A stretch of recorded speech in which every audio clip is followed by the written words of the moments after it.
প্রিয় দর্শক, আসসালামু আলাইকুম। জায়ান্টস ব্লগে আপনাদেরকে স্বাগতম। আজ আমি আপনাদের ফুলের রাজ্য গদখালির একটি অনন্য সুন্দর ভিডিও ক্লিপস প্রেজেন্ট করব। তার আগে বলে নিই, যারা আমার ইউটিউব চ্যানেলকে সাবস্ক্রাইব করেছেন তাদেরকে অসংখ্য ধন্যবাদ। আর যারা এখনও সাবস্ক্রাইব করেননি, প্লিজ আপনারা চ্যানেলটিকে সাবস্ক্রাইব করে দিন এবং সাথে থাকুন। বাংলাদেশ তথা সারা বিশ্ব গদখালিকে ফুলের রাজ্য হিসেবেই চেনে।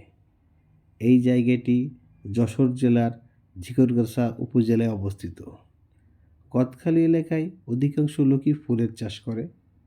এখানে অনেকগুলো ফ্লাওয়ার পার্ক গড়ে উঠেছে। আজ আমি গদখালির পানিছাড়ার মনোয়ারা ফ্লাওয়ার পার্কে নিয়ে গিয়ে দেখাবো কত সুন্দর এই পার্কটি। এখানে প্রবেশ মূল্য মাত্র 30 টাকা। গাড়ি পার্কিংয়েরও সুবিধা আছে। বছরের সব সময়ই এখানে ফুল উৎপাদিত হয়। বিশেষ করে শীতকালে অক্টোবর থেকে মার্চ পর্যন্ত সব ফুলের আধিক্য দেখা যায়।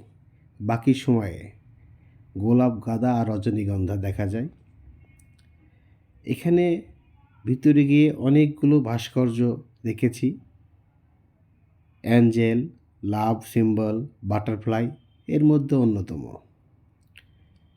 শীতকালে এখানে আপনারা আসলে ফুলের অপার সৌন্দর্য উপভোগ করতে পারবেন। আপনাদেরকে অসংখ্য ধন্যবাদ।